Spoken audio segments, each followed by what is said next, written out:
Why, hello, and welcome back to another episode of Voice of the Rings. I'm your host and guide, Zollin Ironshield, and today we're on another RiseToWar guide today, my friends. I want to talk about the offline report. What does this even mean, right?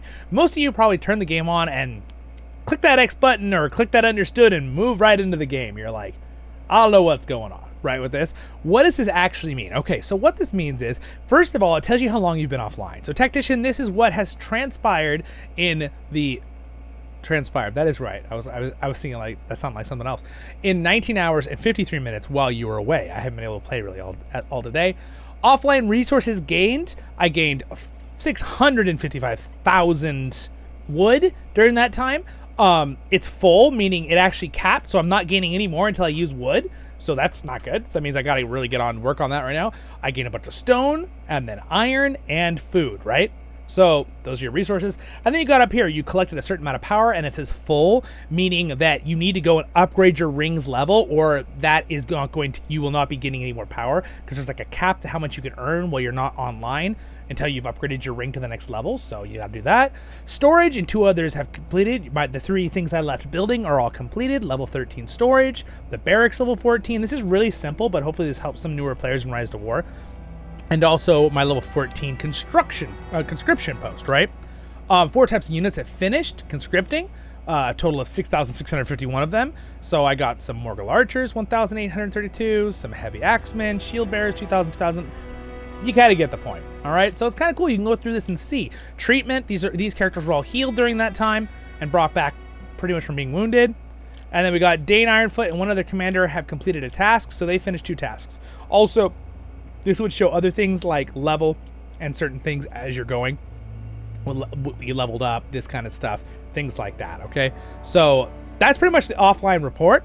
Wanted to show you that. So then, of course, this pops up. By the way, I always highly recommend these.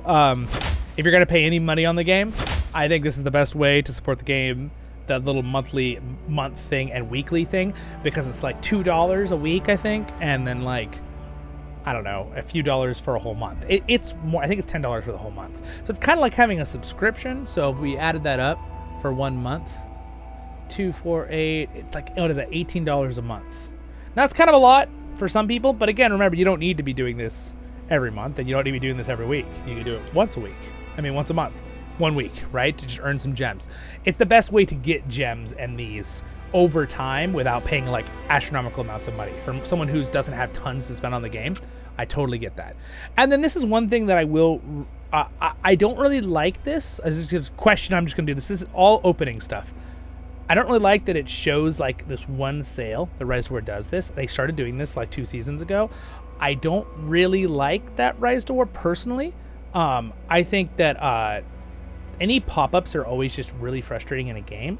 One other thing that bothers me normally when I log in just is that little like when you open the screen, when you first open the game. I'll show you what I mean. So again, they only do 1 of those though, and it's only occasional with that little, oh look, there's a deal happening. So I think it's reasonable levels that they do. So thank you, RiseToWar, for always being reasonable in that area. I think that's important, I know, to make money for the game. I totally understand that they have to, it's a free-to-play game, and that's how they make their money. But here's another thing that, let's see if it does what I was going to talk about. This is another thing just with the app opening. So did it do it? Oh, it didn't do it. It always does it on the phone.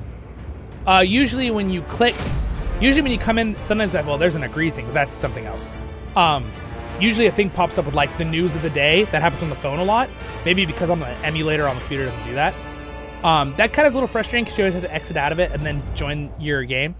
But otherwise, not that big of a deal, right? Again, I like this game a lot because I feel like if free-to-play players can still enjoy the game, yes, I do think you need to spend a little money on the game to be more competitive. That is true. But if I compare it to another game that I've been playing, which actually I've been playing full free-to-play, I've been playing the Heroes of Middle-earth, okay? I definitely like RiseToWar a lot better than that game. A lot better. One of the reasons is the Heroes of Middle-earth spam you over and over and over with things you can buy. Okay? So, RiseToWar, bonus points to you that I think that is a much more noble way you do it. You only do 1 occasionally, and then you don't spam us with the other messages. I think that is a way to keep your followers and gamers, and me as a supporter of the game, I do love the game. So, I found the community is really fun in it. I feel like a lot of the Tolkien community, and a lot of video games that are Tolkien, is a good community, but I've definitely found that Lotro and then Rise to War have pretty darn good communities. You occasionally get the salty person because it's a phone game, but if you find a community, a fellowship to play with, it'll be really, really fun. So, yeah. And then I do like how it's not too cluttered, the screen, when you log into, since we're talking about like entry things. Usually there's just this little banner that you have a upgrade as a thing to turn in for your quest. And then I love how they redid this book where you can kind of travel around. We'll talk more about updates later on in another video. But I just want to do a little quick one there about that and how the offline report works.